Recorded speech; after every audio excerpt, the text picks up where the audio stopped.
In previous class, I have studied what is formula and how can we write the formula and what are the steps we should follow to write the formula.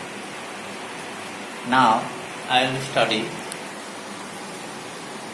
the law of chemical combination. Laws of chemical combination.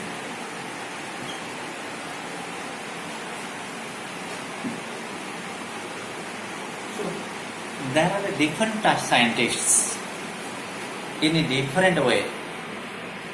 They have stated the composition of matter and the molecular composition, that is in which way the compound is formed. Lavoisier, Dalton, Clausius, and Einstein, so many scientists, they stated the laws of chemical combination regarding the composition of matter. So these laws, there are 5 laws.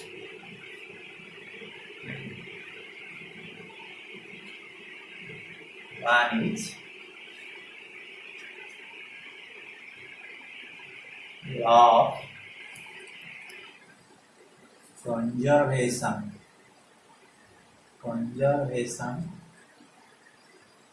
of mass.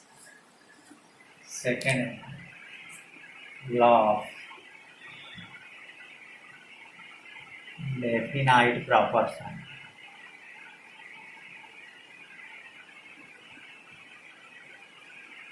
Law of multiple proportion.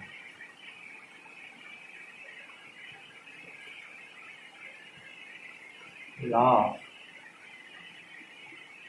reciprocal.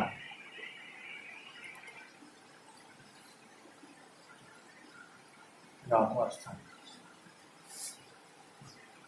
And law of combining volumes.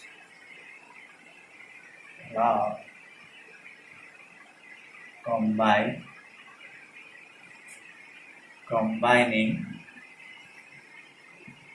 volumes,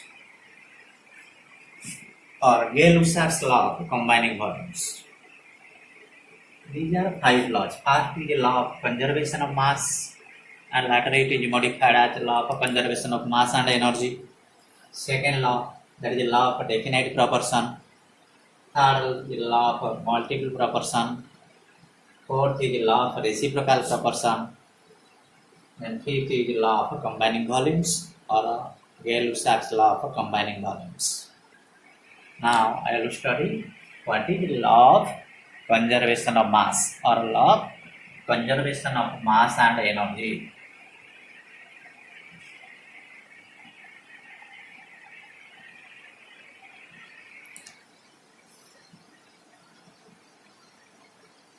Law of conservation of mass.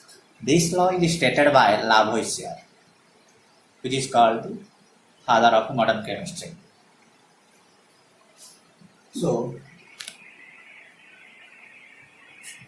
this law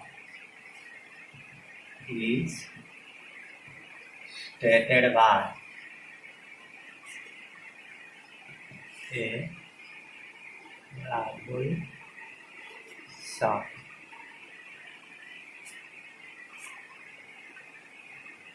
It states that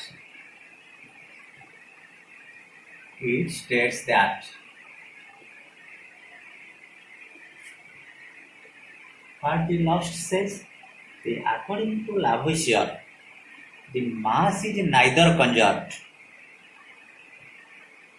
during a chemical reaction. That is, total mass before the reaction, that is, total mass of reactant before the reaction must be equal to the total mass of product after the reaction. that is mass is neither created nor destroyed during any type of a chemical reaction. This statement is given by Lavoisier. So it states that mass is neither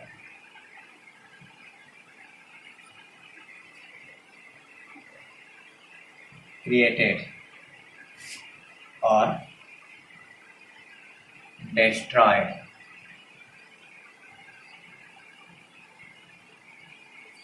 during a chemical reaction,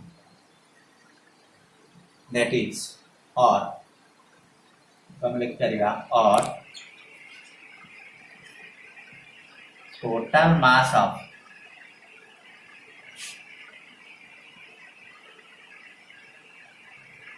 reactant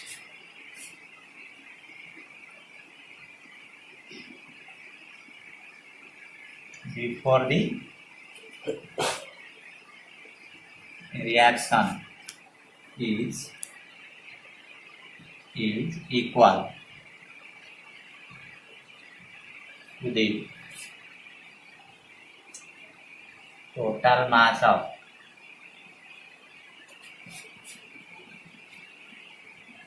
product after the reaction.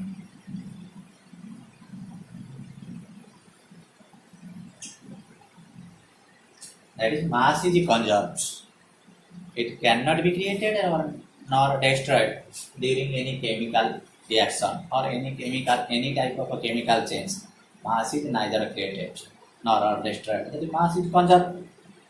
But Einstein stated that neither mass is conserved. Total mass and energy both are conserved.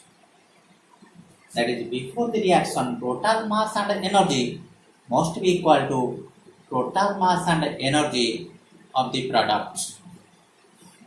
During a chemical reaction, some mass is destroyed. This destructive mass is converted into equivalent amount of energy. So, mass is not only conserved, total mass and energy is conserved. And how much mass? That is called defective mass, which will be converted into energy. That is given by the Einstein equation. E is equal to mc square. That is E equal to mc square, where m equal to mass of the substance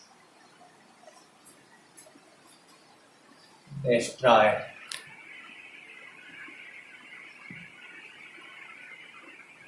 and c is the velocity of light in vacuum, equal to 3 into 10 to the power 8 meter into second inverse.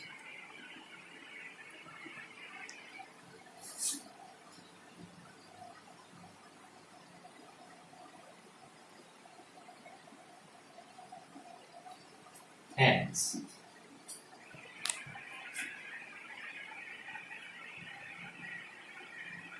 Einstein stated that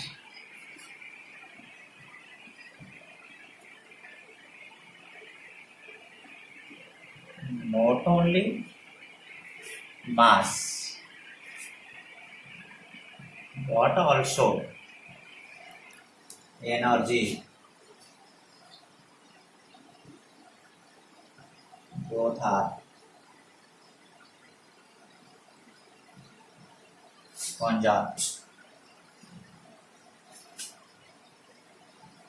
during a chemical reaction.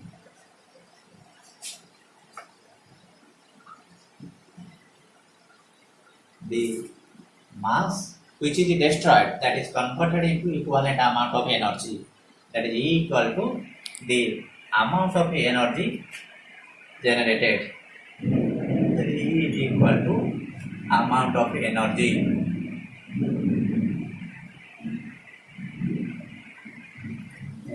for. Hence, this law of mass is also termed as law of conservation of mass and energy. Hence, so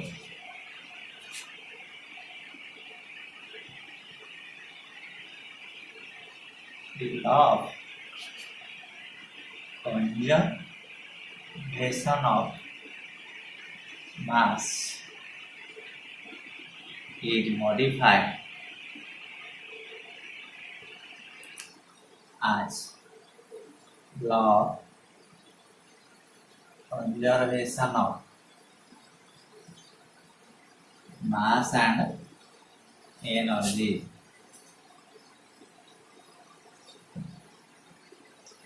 According to the Einstein, who explained the how much amount of substance which is destroyed, that is converted into equivalent amount of energy. Hence, this is all about your law of conservation of mass, which is modified as law of conservation of mass and energy. This is all about.